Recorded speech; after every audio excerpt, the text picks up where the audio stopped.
Good morning mga idol, dito tayo sa may Paralaya project ko pa pong i-update natin itong build and sale project po natin na 3 bedroom 2 story siya.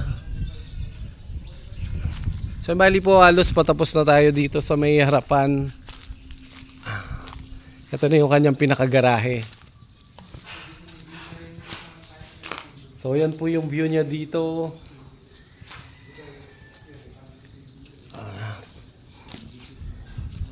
So bali yan po, nakapag-tiles na tayo dito sa atin sa ground floor. Ayan naman po yung mga kisame natin, naka-cope tayo. So gumamit tayo ng PVC ceiling.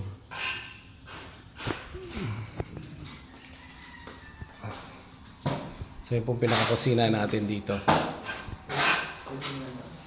Combination po tayo ng brown. Mga built-in cabinet po natin. Shoutout po sa dalawang magigiting natin na trabahador dito. Si Kuya Cesar at po yung anak niya. Tara, akyat tayo sa second floor. So dito rin po sa baba meron tayong built-in cabinet.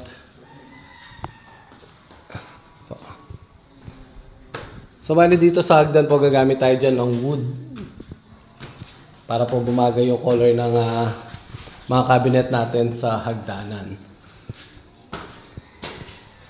So pag-akyat po natin sa second floor, dito tayo sa may balcony.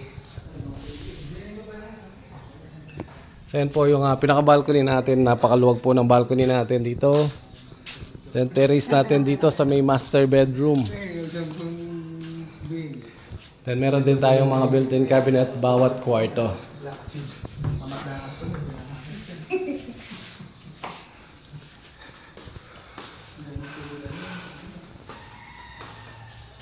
Dito naman meron din tayong CR.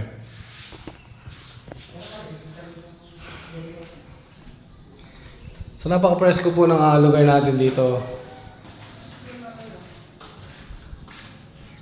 So halos po lahat na nakapaikot na bahay dito is malalaki. So ayan po, meron tayong mga built-in cabinet sa ating mga kwarto. Naka-tiles na rin ang buo yung ating second floor.